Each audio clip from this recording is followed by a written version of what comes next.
नमस्कार दोस्तों, खबर उत्तर प्रदेश से है। उत्तर प्रदेश के लखनऊ स्थित एक मंत्री के आवास पर रात्रि 12 बजे के बाद एबीवीपी के कार्यकर्ताओं ने भारी संख्या में धावा बोल दिया और जमकर पथराव किया। इस दौरान कार्यकर्ताओं ने मंत्री के मुख्य गेट को तोड़कर घर के अंदर घुसने में कामयाब हो गए। ये तो अच्छी बात रही कि मौके पर भारी संख्या में पहुंची पुलिस बल ने इनके मंसूबों को नाकाम कर दिया। अगर पुलिस वहां नहीं पहुंचती तो निश्चित तौर पर एक बड़ी अनहोनी हो जाती। ये एबीवीपी के जो कार्यकर्ता हैं, ये भारतीय जनता पार्टी के ही विंग कहे जाते हैं और उन्हीं के ये सपोर्टर कहे जाते हैं। अखिल भारतीय विद्यार्थी परिषद इनको कहा जाता है। तो जो ये अखिल भारतीय विद्यार्थी परिषद के ये कार्यकर्ता थे, ये इतने आक्रोशित थे और इतने अधिक संख्या में ये थे कि उत्तर प्रदेश सरकार यानी योगी सरकार के अंदर राज्य मंत्री ओपी राजभर के सरकारी आवास पर धावा बोल दी। ओपी राजभर उत्तर प्रदेश अल्पसंख्यक कल्याण और पंचायती राज्य मंत्री हैं। वो अपनी पार्टी के तरफ से योगी सरकार को समर्थन दे रहे हैं और इन्हीं के घर पर यह पथराव हुआ, ये इतना बड़ा हंगामा हुआ रात्रि के 12 बजे। और ये हुआ क्यों? एबीवीपी के कार्यकर्ताओं का कहना है कि ओपी राजभर ने हम लोगों को गुंडा कहा है और कहा है कि बाराबंकी स्थित जो यूनिवर्सिटी है उसके अंदर जो घटना घटी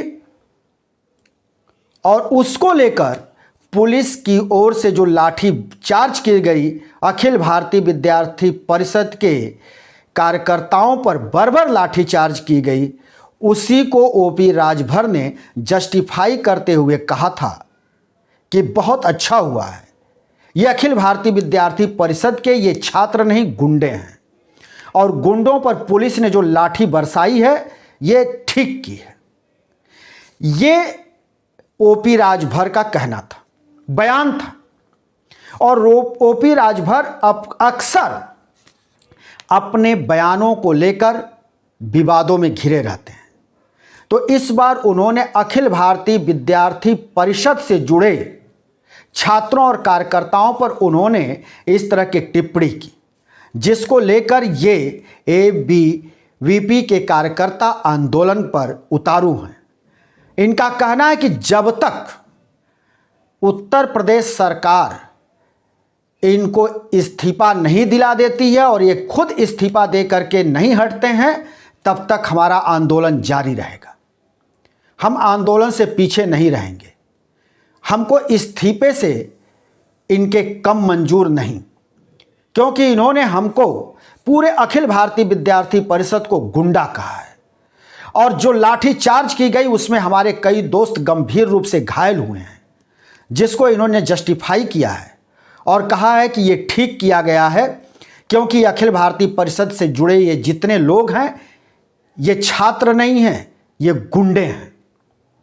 तो जब इन्होंने हमको गुंडा कहा है तो हमको इनका इस्तीफा चाहिए। इस्तीफे से हमको कम मंजूर नहीं है। अब इसको लेकर मुख्य विपक्षी पार्टी जो उत्तर प्रदेश में है, समाजवादी पार्टी, उसके मुखिया अखिलेश यादव ने तंज कसा है और अखिलेश यादव ने एक पोस्ट करते हुए लिखा क्या है, हम आपके सामने पढ़ देते हैं। अखिलेश यादव लिखते हैं, भाजपा किसी की सगी नहीं है। कल तक भाजपाइयों को अपनी ही परिषद बनाम अपनी ही वाहिनी हो रहा था, अब अपने तथाकथित राजनीतिक सहयोगी के खिलाफ उनके आवासों तक पर प्रदर्शन करवा रही है। भाजपाइयों की दरारवादी सोच अब अपने गुट में भी दरार डाल चुकी है। यह अखिलेश यादव का कहना। अखिलेश यादव ने ये जो बात कही है उसका अर्थ ये है कि जो अखिल भारतीय विद्यार्थी परिषद है या इस तरह के जो अन्य भी संगठन उत्तर प्रदेश में काम करते हैं, उनको भारतीय जनता पार्टी तो अपना संगठन मानती है, अपनी सहयोगी मानती है, अपना परिषद मानती है, अपनी वाहिनी मानती है। लेकिन अब जब उसी पर आ पड़ा है तो उन्हीं से तथाकथित अपने ही मंत्री के घर पर प्रदर्शन करवा रही है। यानी ओपी राजभर जो उनके सहयोगी हैं, तथाकथित उन्होंने इसलिए कहा कि ओपी राजभर का कोई निश्चित नहीं होता है कब वो समाजवादी पार्टी में रहेंगे और कब भारतीय जनता पार्टी में चले जाएंगे, वो पलटते रहते हैं। इसलिए अखिलेश यादव ने यह तंज कसा और कहा कि अब इनके बीच खुद ही दरार पड़ रही है और ये दरार के जिम्मेदार भाजपाई हैं। और अखिल भारतीय विद्यार्थी परिषद तो इस सब को लेकर आंदोलनरत है ही। तो अखिल भारतीय विद्यार्थी परिषद ये आंदोलन कर क्यों रहा है, इसको भी जान लेना जरूरी है। बाराबंकी स्थित एक यूनिवर्सिटी है और इस यूनिवर्सिटी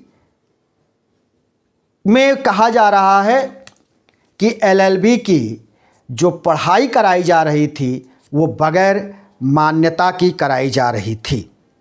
और ये यूनिवर्सिटी है रामस्वरूप यूनिवर्सिटी। रामस्वरूप यूनिवर्सिटी पर यह आरोप लगा है एबीवीपी के कार्यकर्ताओं ने भी और उत्तर प्रदेश सरकार के अपर सचिव और प्रदेश के उच्च शिक्षा परिषद के सचिव डॉक्टर दिनेश कुमार ने भी इस बात की तस्दीक की है कि ये यूनिवर्सिटी एलएलबी की फर्जी कोर्स चला रही थी। फर्जी कोर्स का मतलब क्या है, इसको आप समझ लीजिए। कहा जा रहा है कि रामस्वरूप यूनिवर्सिटी जो बाराबंकी का है, इसमें एलएलबी का जो कोर्स चल रहा था उसको मान्यता नहीं है। मान्यता कहाँ से मिलती है एलएलबी की? वो मिलती है बार काउंसिल ऑफ इंडिया से। बीसीआई उसका सब कुछ होता है, सर्वोसर्वा होता है, वही मान्यता देता है किसी भी कॉलेज या यूनिवर्सिटी को एलएलबी के कोर्स चलाने के लिए। तो ये कहा जा रहा है कि रामस्वरूप यूनिवर्सिटी को मान्यता नहीं थी। अब इसी को लेकर के ये हंगामा चल रहा है, जिसको लेकर एबीवीपी के कार्यकर्ता यानी अखिल भारतीय विद्यार्थी परिषद के कार्यकर्ता रोड पर उतरे, हंगामा किया। यूनिवर्सिटी में जब हंगामा चल रहा था तो उस समय जब पुलिस बल पहुंची वहां पर, तो पुलिस बल और अखिल भारतीय विद्यार्थी परिषद के छात्रों और कार्यकर्ताओं के बीच झड़प हो गई। इसी दौरान पुलिस को वहां पर लाठीचार्ज करना पड़ा और इस लाठीचार्ज में कई छात्र घायल हुए, जिसमें कुछ छात्रों को गंभीर चोटें आई हैं। वो हॉस्पिटल में भर्ती हैं। लखनऊ हॉस्पिटल में उनको भर्ती भी कराया गया, जहां उनकी इलाज चल रही है। इसी के बाद ओपी राजभर की ये बात आई, उन्होंने जो बयान दिया कि ये गुंडे हैं और इसी को लेकर अखिल भारतीय परिषद के छात्र आंदोलनरत हैं और उनके घर पर पथराव किया, उनके घर पर तोड़फोड़ करने की कोशिश की, घर के अंदर घुस गए। पुलिस वहां भारी मात्रा में पहुंचकर उनको वहां से हटाने में सफलता तो पाई, लेकिन इस दौरान भी झड़प की खबर आई। तो ये सारा मामला है। लेकिन इसी के बीच एक ट्विस्ट ये आ गया कि छात्रों का आरोप है कि यूनिवर्सिटी 3 साल और 4 साल से पढ़ाई तो करा रही थी, एग्जाम भी ले रही थी, लेकिन ये खबर आई कि ये सब कुछ जो हो रहा है वो फर्जी है, मान्यता ही नहीं है।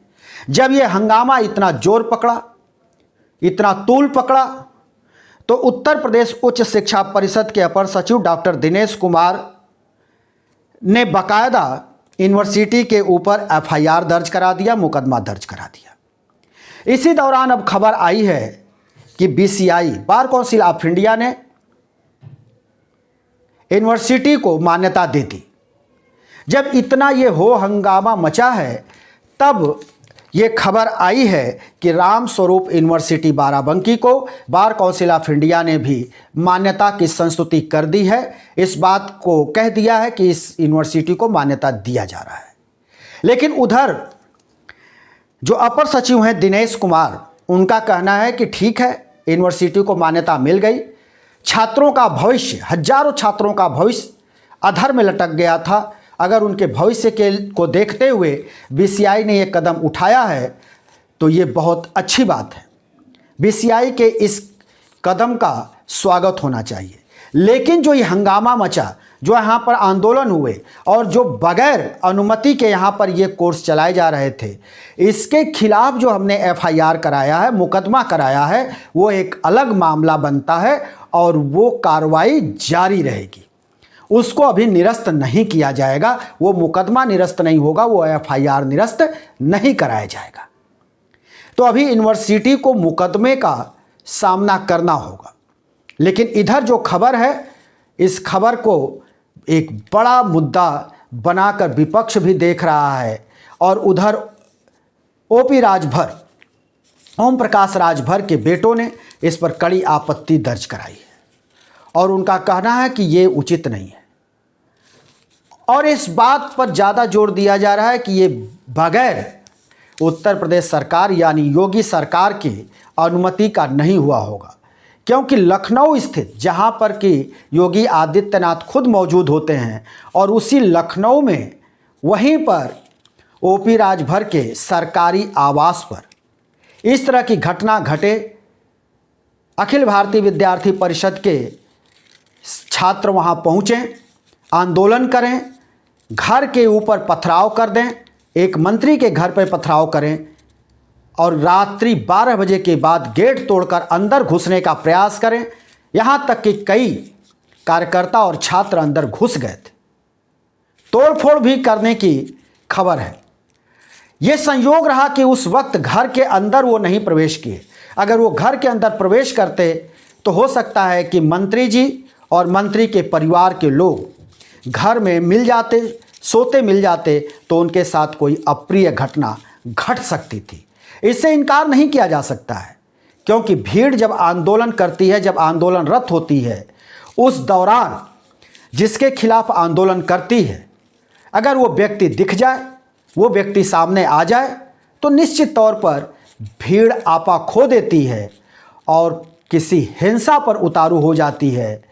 और जो हिंसा होता है वो किसी न किसी बड़े दुर्घटना को अंजाम दे देता है।